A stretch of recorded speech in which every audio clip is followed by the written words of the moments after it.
Have you ever heard about the zombie fungus cordyceps mushroom? It attacks caterpillars and takes over their brains, eventually turning them into a mushroom itself, digging itself into the ground. It's been consumed as an herb and is believed to aid athletic performance and enhance the immune system. Wild cordyceps is one of the most rare herbs in the world and can sell for up to $20,000 a kilogram. When I was in high school, I stumbled upon a Chinese herbal emporium called Dragon Herbs. I apprenticed there for several years under licensed herbalists and learned about the world of TCM, otherwise known as traditional Chinese medicine, which has its roots in China over 2,000 years ago. You've probably heard about Chinese medicine before, as you may be familiar with acupuncture or famous herbs like ginseng and goji berries. Over the last couple decades, it's become popularized in the West. I'm especially knowledgeable on this topic because I've known about and studied Chinese medicine for 13 years, and I've had an interest in it and know much of this information by heart. Traditional Chinese medicine can be helpful in preventing and treating various illnesses. I'll discuss the benefits of TCM in the next few minutes. First, I'll discuss acupuncture and its uses from a Western and Eastern standpoint. After that, I'll talk about Chinese herbalism and go into detail about the applications of the herbs. Lastly, I'll talk about TCM theory and its origins and meaning. You've probably heard about or seen the practice of putting needles in someone's skin. It sounds painful, but acupuncture has been around for a long time and many people swear by it. Acupuncture is a 3,000-year-old practice in which tiny needles are placed at points along the body called meridians to stimulate the flow of qi or vital energy.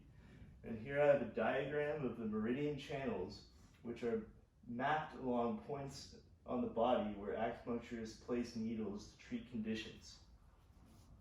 According to a recent evidence-based study on PubMed, acupuncture has been shown to balance the sympathetic and parasympathetic nervous system and affect neurotransmitters in the brain. The study also goes on to say that acupuncture has been proven to help cardiovascular disease, epilepsy, pain, circadian rhythm disorders, and can lower blood pressure and heart rate. Evidence suggests that acupuncture essentially maps the nervous system, and its effects are gradual but have been shown to work. Acupuncture is regarded as safe and effective. However, if you decide to choose an acupuncturist, you should make sure they have a license and preferably lots of experience. Acupuncture is an art and practice and takes many years to master. Next up, I'm going to talk about Chinese herbalism. This is a picture of the wild ginseng root. Ginseng is a very popular tonic herb. It's used for energy. It's known to increase strength, quiet the spirit, and promote wisdom. Herbal medicine can be used for many different illnesses. And herbs like ginseng, medicinal mushrooms, and ancient formulations have been proven to have beneficial actions on memory, immune health, and even cancer. There are hundreds of classical herbal formulations composed of up to 40 different herbs.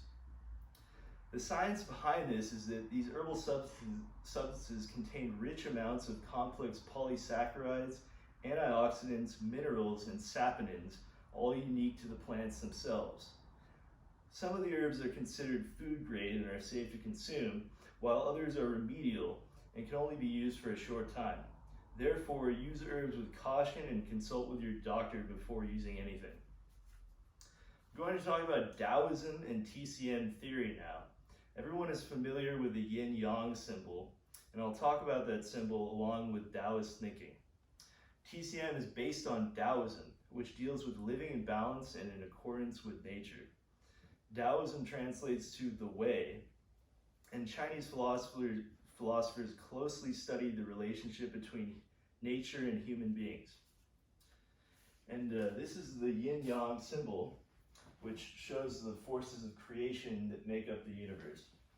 The yin-yang represents a duality in hot and cold, light and dark, and masculine and feminine qualities that encompass the entire cosmos. In TCM, there are three aspects ascribed to the makeup of a human being: Jing, Qi, and Shen. There is also the five-element theory, and that states that the elements correspond to organs, emotions, and seasons. Fire is associated with the heart, the emotion of joy in the season of summer.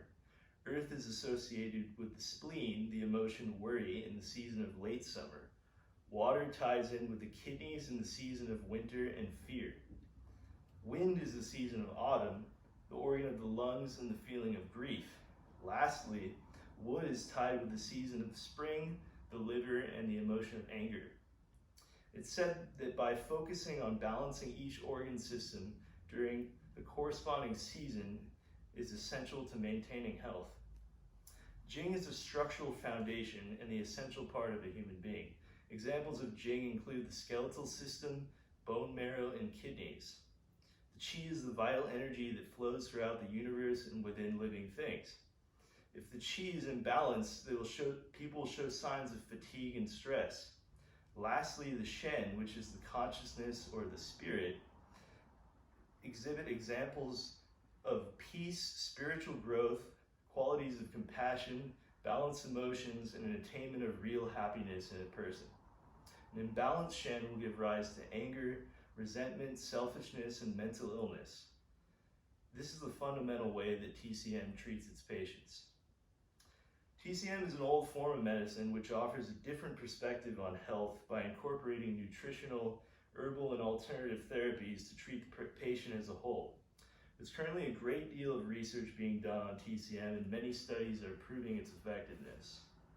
In review, acupuncture can help with pain, nervous system disorders of all kinds, and many other ailments.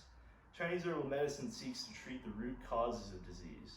Lastly, TCM theory is derived from Taoist philosophy, which addresses the whole aspects of a person's mind, body, and spirit in relation to nature.